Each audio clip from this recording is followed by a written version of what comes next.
Hey folks, Steve here. It's the show where I answer your questions, and this week our first question comes from Failure to Communica, who says, how do you think Hillary did in the debate? Oh, I think she brutalized him. I think she dominated him. I think if it had been a professional fight, the ref would have had to stop it. It would not have gone the distance. That's how one-sided I think it was. In professional wrestling parlance, Hillary Clinton took Donald Trump to Suplex City. And oh, it was such a beautiful thing. I'm just going to think about that for a second. Okay, I'm done. Next question is from Annie Trinity, who says, we're all familiar with the Star Trek teleporter conundrum, but here's another layer to the havoc. A serial killer is running from the police when they step into the teleporter to escape. The person that appears on the other side is apprehended, but what is just to do to them if they're not the same person that stepped into the machine? What if the teleporter malfunctioned and reconstructed the killer's brain with a memory of committing the murders, but not the mentality that would lead them to see the murders as acceptable? What if the mentality persisted, but the memory was erased? If it later turned out the person the police arrested was actually just a bystanding look-alike who somehow had been led to falsely remember committing the murders and or coincidentally also didn't think murder was wrong, but just hadn't murdered anyone yet, has anything actually changed about the situation? And for any and all of the above scenarios, if the family of the victim said they didn't care about any of these nuances, that whoever the police caught, if that person was sentenced, they'd feel justice had been served, should we oblige them because they, as a victim, are entitled to catharsis? TLDR, since the principles of guilt, justice, and forgiveness rely on a continuity for human identity, how do those principles function when the Theseus paradox is applied and starts causing identity continuity to break down? Is that a question or what? Jesus Christ. For those of you who don't know what the Theseus paradox is, that refers to a ship, an ancient ship that was preserved and kept in a pristine condition because every time one of its original planks would rot, that plank would be taken out and replaced with a fresh plank, and therefore eventually over many, many years, all of the planks were replaced, and you wound up with a ship that looked exactly the same as the original ship, but it was made up of all new planks of wood. And then the question was, well, is it still even the same ship? And that is very much the question that is confronted when we do these thought experiments about teleporters. And if your molecules are completely taken apart and then you're shunted or beamed somewhere else and put back together in the exact same configuration, are you still you? Or did you die on the transporter pad when you were taken apart, and then when you were put back together, that looks like you, and it from every external indication is you, and even from the perspective of the person at that end of the transporter pad, it would still feel like you and think it was you, but the original you is actually dead. You were taken apart and killed when the transporter activated. And therefore, would it be fair to hold the second you, the new you, on the other end of the transporter, on the destination side, accountable for anything that you did on the first side, on at point A? And that's a really tough question. And then it gets even more complicated when you throw in all these other conditions that Annie proposes in her thought experiment. I think you're sort of balancing the needs of society versus the rights of the individual there. And to me personally, if it is truly a different person that comes out on the other end of the teleporter, or if the person who comes out on the other end of the teleporter does not remember committing the crime, or no longer has the bits of their brain that compelled them to commit the crime, or whatever fundamental change has taken place, I don't know if it's fair to hold them accountable. I mean, if it only affects their memory, but they could still potentially be the kind of person that would do that, then maybe it will be worth it to sort of keep an eye on them for a while, make sure that they don't get up to any more mischief, just for the sake of public safety. But in general, I don't see how you can hold someone accountable for something that they quite literally did not do, or because of some alteration in their brain due to the transporter process, are incapable of doing, or is not in their nature to do. I don't think people in the general public would be happy about that, but I feel like that's the only fair way to handle it. Troubleshooter 125. Try this one on for size, Steve. Over the history of television, we've had cop and doctor series up the wazoo. We've had detectives of all sorts, housewives and grandmothers and wannabe detective writers, even one who was psychic. Doctors and medical dramas have also run the gamut from general practitioners like Marcus Welby, MD, to ER, Chicago Med, and Grey's Anatomy. There are other careers which have been represented here and there, but to my knowledge, there has yet to be a series built around a main character who is an engineer. Yeah, I know that there may not be the same opportunities for drama as with murder or surgery, but I've seen my share of it in the jobs I've worked. Do you think that such a continuing series could be developed and maybe last a season or two? Whether yes or no, I'd like to hear your thoughts on the matter. Yeah, I would definitely be interested in a show like that, and I do think with the right writer, with a creative team that knew how to get story out of the life of an engineer, I think it could be a terrific series. And I think especially in today's TV environment, if the quality were high enough and maybe if it had the right person backing it, if you had a big name as an executive producer or got someone who had a good reputation for being a good writer as a showrunner or on the writing staff or as a producer on the show, I think you could make a run for it if you came up with something good. If you had a show that you could get a decent 10 to 13 episodes of story out of, I think you could get a season out of that or two. With today's TV environment, you could get some cable outlet to pick it up. You know, maybe you could pitch it to one of the supposedly science-based cable channels. You know, maybe the Discovery Channel would want to take a chance on it as an original series, or the Learning Channel, or National Geographic, or something like that. A lot of the occupation-based dramas, the shows that are super interested in what the main character does for a living, just sort of wind up being cop shows anyway. If you could break away from that format somehow and tell fresh original stories about someone who is an engineer and about being an engineer in a way that would be dramatically compelling and satisfying, I think that could be tremendous. There's no reason why it wouldn't work just from what you've described, you know. A show about an engineer. Sign me up. I think it would be great. Harry Ray, Steve, do you think the primary system in U.S. politics is a way out of two-party deadlock? That is, people who would otherwise have to run as third-party candidates could run in the primary of the party closest to their ideology. That way, you can vote for who you really want during the primaries, like how you voted for Bernie, and not be throwing your vote away. It's like a reverse runoff election. What do you think? I think that kind of happened this time around with the Sanders and Clinton rivalry in the Democratic primary.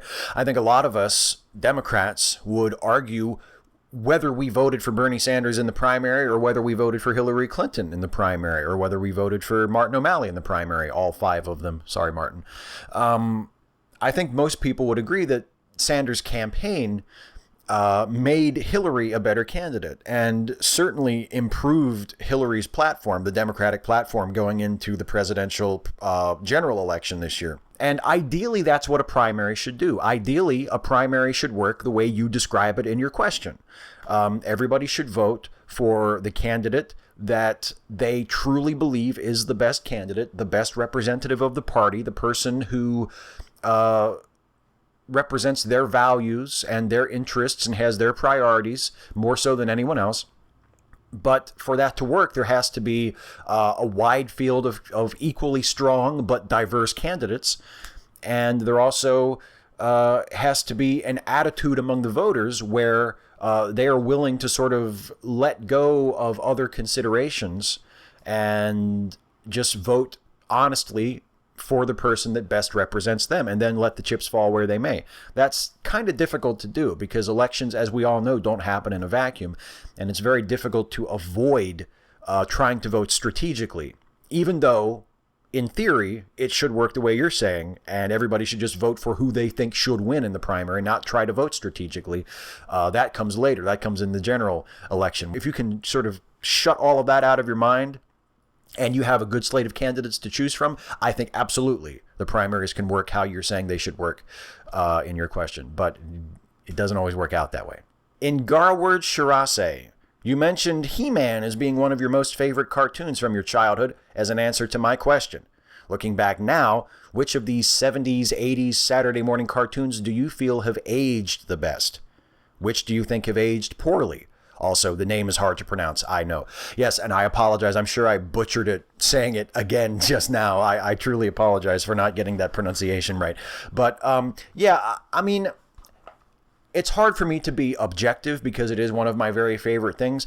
But I mean, He-Man probably hasn't aged that well. I mean, there are certain episodes of He-Man that I think if the average person watched it, it would be a lot better than they expected it to be, but that doesn't necessarily mean that they would think it was good.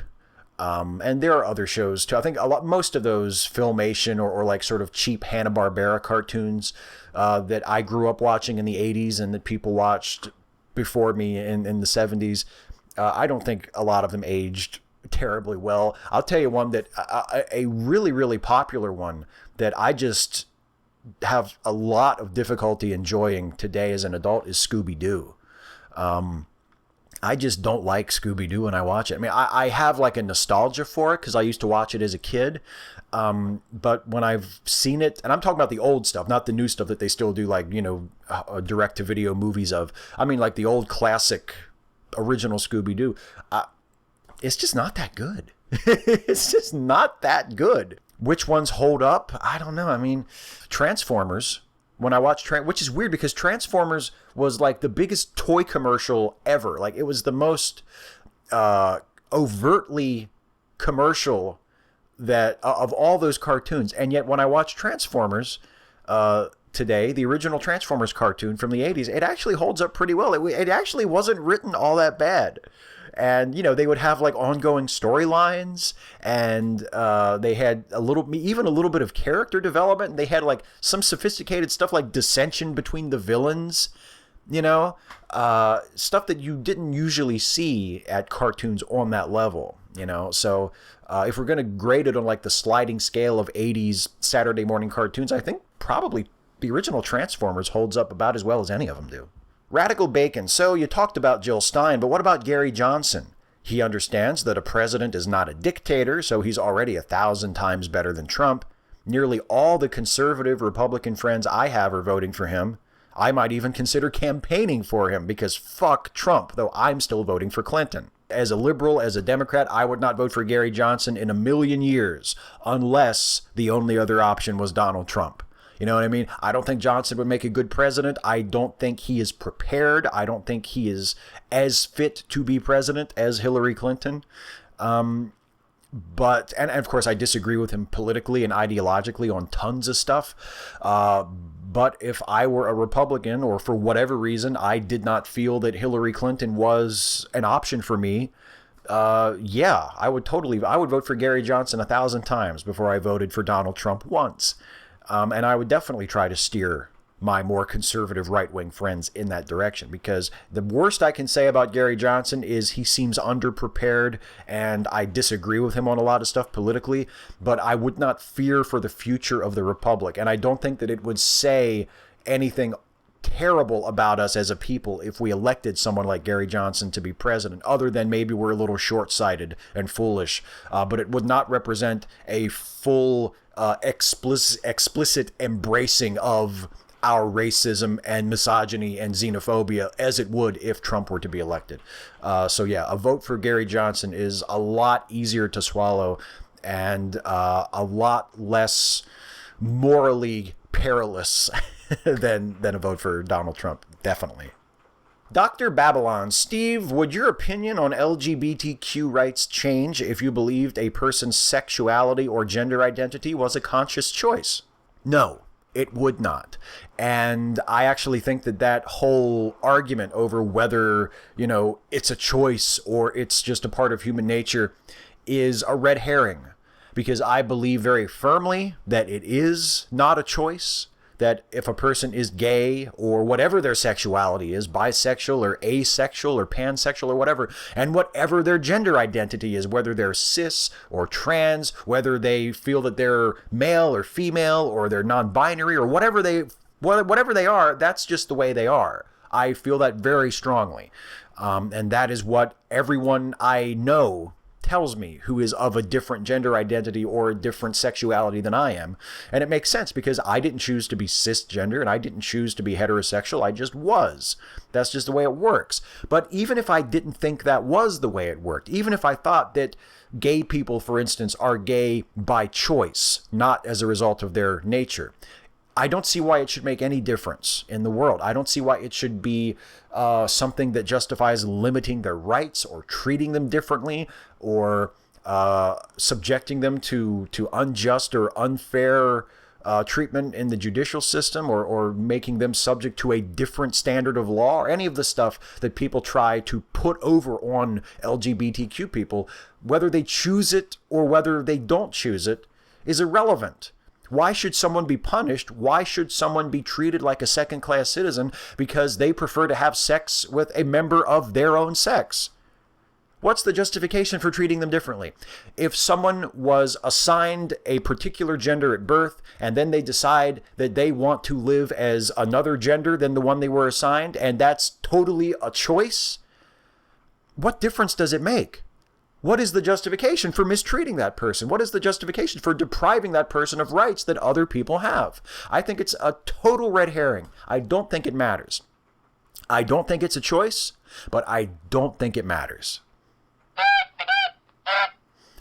The only thing that matters right now is that that noise signals the end of the current round of the You Had to Ask video, and it means that very shortly we will enter the next round of the video, which is a little something I like to call the lightning round. Lucas Hackett, One Angry Brony. Yo, Steve, in your honest-to-God opinion, which one of these men do you think deserves a huge kick in the balls? Colin Kaepernick, because he wouldn't stand for the national anthem? Brad Pitt, because everyone caught him beating up his own kid? Or The Miz? P.S. Are you blue? Dabba-dee, dabba-die? No, I'm not blue. I like the Blues, but I'm not blue in any sense. And I would shake Colin Kaepernick's hand and buy him a beer or the beverage of his choice. I think he's awesome. I like The Miz too, actually. I think The Miz is doing really well lately with his Intercontinental title run. So it's got to be Brad Pitt, if indeed he did do that thing to his kid that everybody says, even if he did hit his kid and sort of lose it with his 15-year-old son, as I believe the story goes. Yeah, I think that deserves a kick in the nuts. Parents should not be hitting and going off on their kids like that. Der Wunderbar Bar, are you looking forward to Spider-Man Homecoming? Tom Holland's performance in Civil War was so impressive that it got me really stoked for that movie. Me too. I still think Spider-Man 2 is the gold standard of Spider-Man movies and one of the greatest superhero movies, period. But I would love to see Spider-Man Homecoming. I'm really looking forward to it. And I do think, just based on that little taste of the character we got in Captain America Civil War, that it could be a really terrific movie. Marvel Studios have shown that they get their own characters. They know how to adapt these characters from the comic page to the screen while preserving what makes them special and popular in the comics, but also, giving them that extra bit of creativity that makes an adaptation work. I think it's going to be terrific, and I'm really looking forward to it. And I think Tom Holland will be a really terrific Spidey. Marion, is it not very naive to think that every vote for Stein is a vote lost for Clinton? I do think that she will get a lot of votes of people who wouldn't vote either for Trump or Clinton. She might also actually leech some votes off Trump. Plenty of Bernie or bust types would rather vote for her than Trump. Well, I certainly hope that's the case. I didn't say that every vote for Stein is a vote lost for Hillary. What I said was that Stein has explicitly campaigned against Hillary in ways that seem designed to leech votes off of her. Stein has said repeatedly, publicly, on Twitter, in interviews, that she thinks that Hillary Clinton is more dangerous than Donald Trump. She is campaigning against Hillary Clinton, and it seems to me that that campaign is targeted at potential Hillary voters. And that's what I was talking about, and that's why I think that her campaign is reprehensible and would bear some of the responsibility if Trump wins in a very close election.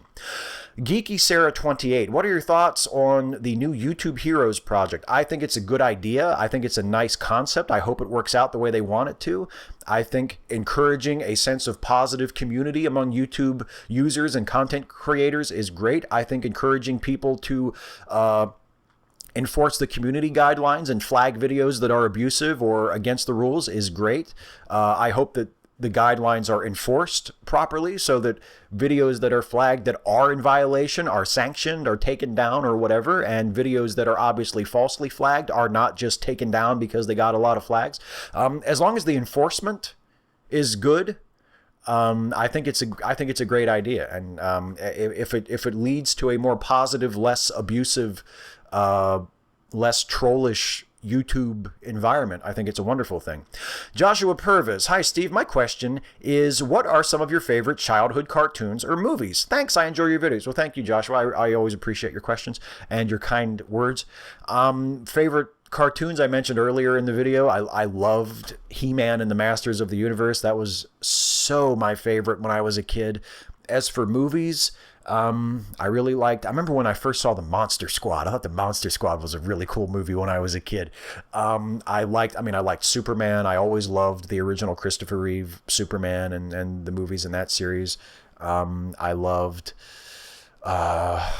I really like the Rocky movies for some reason. It's really strange to be like a little kid and loving the Rocky movies, but I guess it's a very simple story. So those were some of my favorite movies when I was a kid, Superman and Rocky. I wonder what that says about me. Kevin Logan, if you could have any superpower, which one would you have? Flight, my man. The power of flight. That's what I would have, both for the Superman connection and also because flying, live the dream, is still to this day my favorite David Copperfield special. Existential Anarchist, if you had an evil twin, what would he do? He would shave his facial hair and make YouTube videos pissing and moaning about feminists and SJWs. PVT Hitch, hey Steve, what is the best movie adapted from a TV show? What is the best TV show adapted from a movie? Thanks. Well, for me, the best movie adapted from a TV show, probably The Fugitive, the Harrison Ford, Tommy Lee Jones, The Fugitive. I think that's a great movie adapted from a great TV series.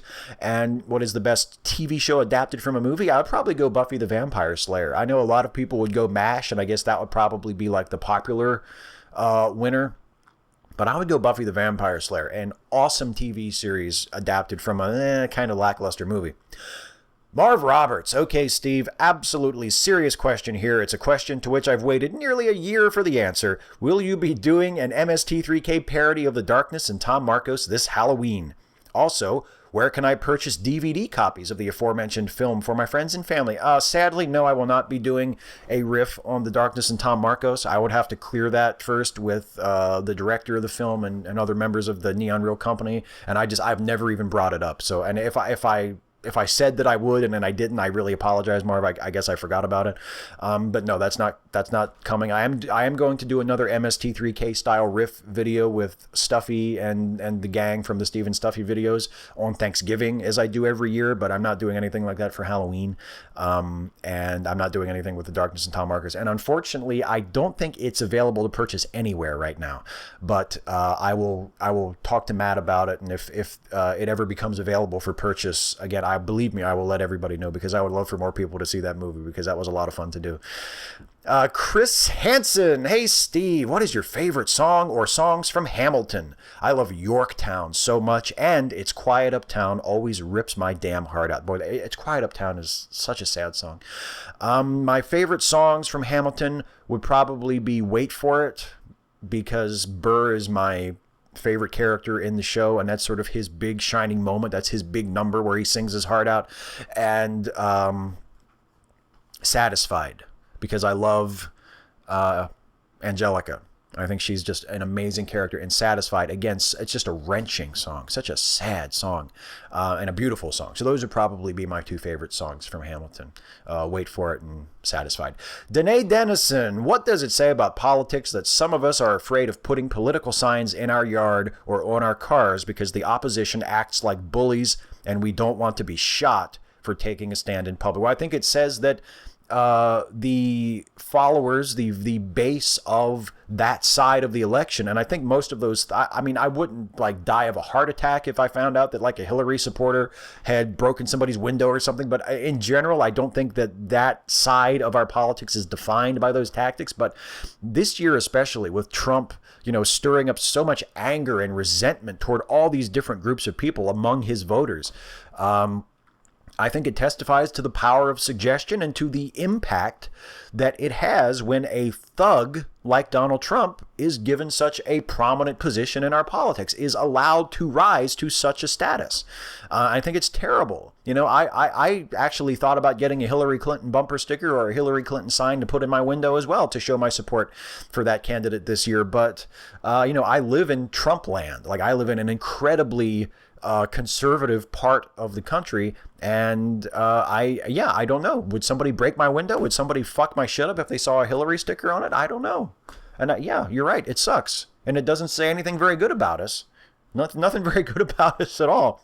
Hey, that's the last question. That's it for the lightning round. It's time now for the shout out of the week. And the shout out this week goes to the awesome blog that is written by the awesome Stephanie Zvan. And that blog is called Almost Diamonds. And you can read it on The Orbit. It is theorbit.net/almostdiamonds. It is the blog of Stephanie Zvan, who is an awesome blogger and activist in the atheist secular community. You can go to her blog and read articles about the atheist community, about secular activism, about feminism, about social justice. And you can also hear her on a couple of podcasts. You can hear her on The Humanist Hour, which is the podcast of the American Humanist Association. And also you can hear her on Atheists Talk, which is a podcast produced by Minnesota atheists. Both of those are excellent shows that I would highly recommend. Stephanie is a shining light in our community. She is not only someone of great intelligence and great insight, but just tremendous warmth and compassion, and just a great role model for anyone who wants to know what you should strive for if you want to be involved in secular activism or in activism in general. She's just a terrific person